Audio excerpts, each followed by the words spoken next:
Understand your camera.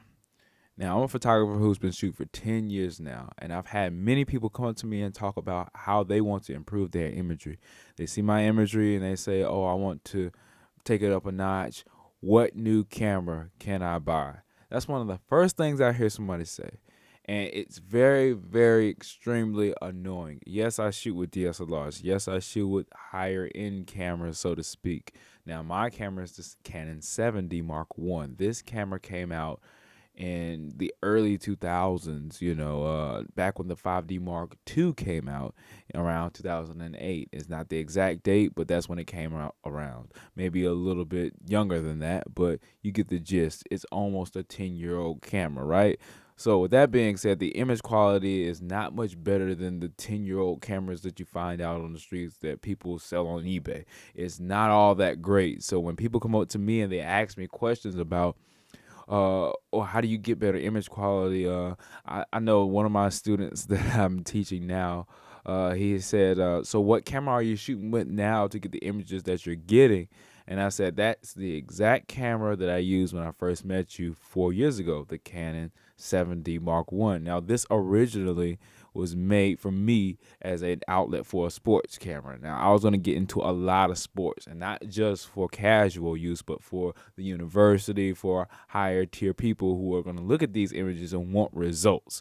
So with that being said, when I was shooting for the newspaper for the college level, I wanted to be able to capture images that the average person wasn't able to capture. So the 7D Mark One shoots at 8 frames a second. That was something unprecedented at the time for a camera of that price range. It's an 18 megapixel crop frame censored camera with very, very bad dynamic range, even for the time it came out. So with that being said, Nikon with the D71 and D7200, they were already ahead of the bat when it came to noise.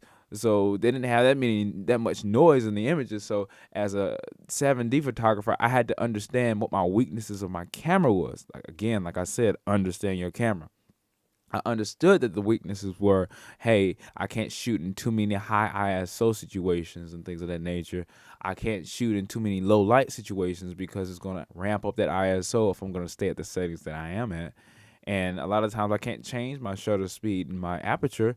So with that being said, I need to understand how to offer more light to my situation. I learned how to use strobes. I learned how to use studio equipment. I learned how to use natural light. I learned how to maximize the light that was given to me to get the optimal image speed-wise, light-wise, and also capturing-wise. So with that being said, knowing how to use motion blur and knowing when motion blur is not the best image for what I wanted to create. So with that being said, I did all these things to understand my camera.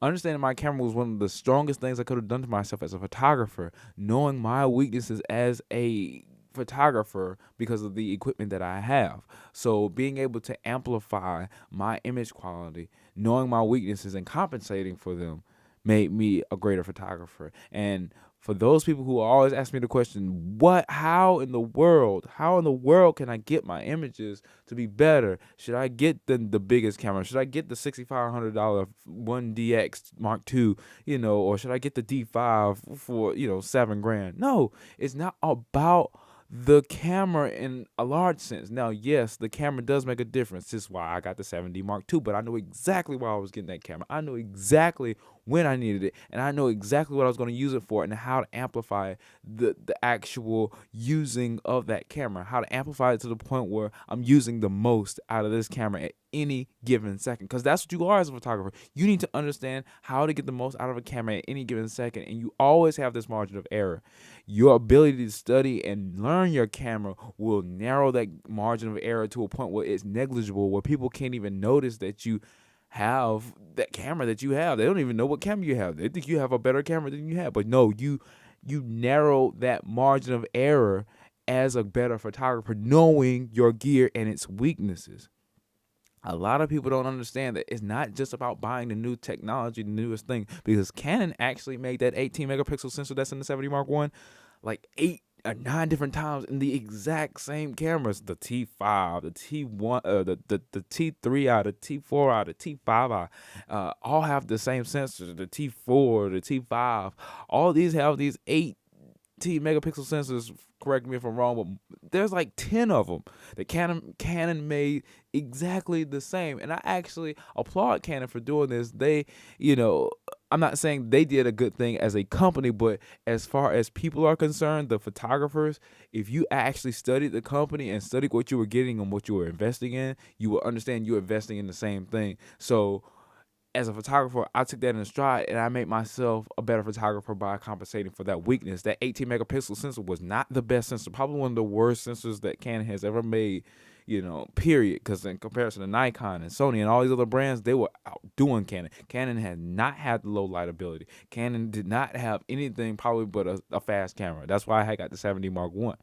Well, with that being said, guys, I knew my camera's weaknesses, so I took that 18 megapixel sensor and I did the most I could with it. And I'm still using it to this day. I use it in the studio. I use it out for weddings. I use it for everything. It is my main camera, and my backup camera was the T1i. That's a 15 megapixel sensor. You can't even manually expose your video on that one. That was probably even an older camera. You see what I'm saying? I'm using very old camera, and I'm getting comparable results in this day and age to cameras like the 5D Mark II and the 5D Mark III, because I know my camera's weaknesses. A lot of these cameras nowadays don't actually evolve that much. That's why cell phones and all these other digital cameras that are small in form factor were able to catch up, because not only do they have software that upgraded the camera, but they also have sensors that upgraded these cameras. And they're not mainly cameras, they're, multimedia devices, but at the same time, they have a camera that's comparable to DSLRs now. It is. Let's not fake the funk. If you don't know how to use your DSLR, a cell phone user can come around and just scoop up that picture that you were trying to get. And here's the thing that really annoys me, guys, that people with cell phones don't even know how to master that. If you master your cell phone, understand the weaknesses of your cell phone and master it, by the time you get a DSLR, you'll be a beast already. All these things that people come up with to make themselves feel like they have the worst gear, when technology really doesn't change that much. It's just the ability now of the sensors has been unparalleled for the last 10 years. Like sensor technology has just really caught up with camera technology, because when cell phones first came out with cameras, it wasn't even worth the time of even opening the camera app. If you have it in the app, it was like it was a physical part of the cell phone. It wasn't like a separate app that you ran and it did all these extra little things that you could do, like panoramics, stuff like that. It was nothing like that when the cell phones first came out with cameras.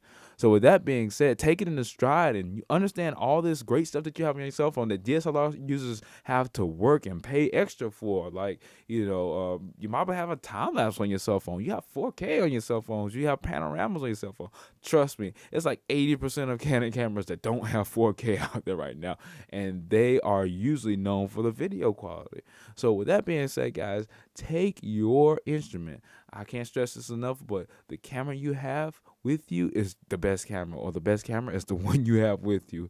However we say that little quote, but guys, it's very important that you understand and you use your camera to its maximum ability and start taking in stride what you're actually bringing in to that cell phone, that multimedia device, or your little compact camera, or whatever you have that you feel as though is inferior, when in fact you need to understand its weaknesses and compensate for them.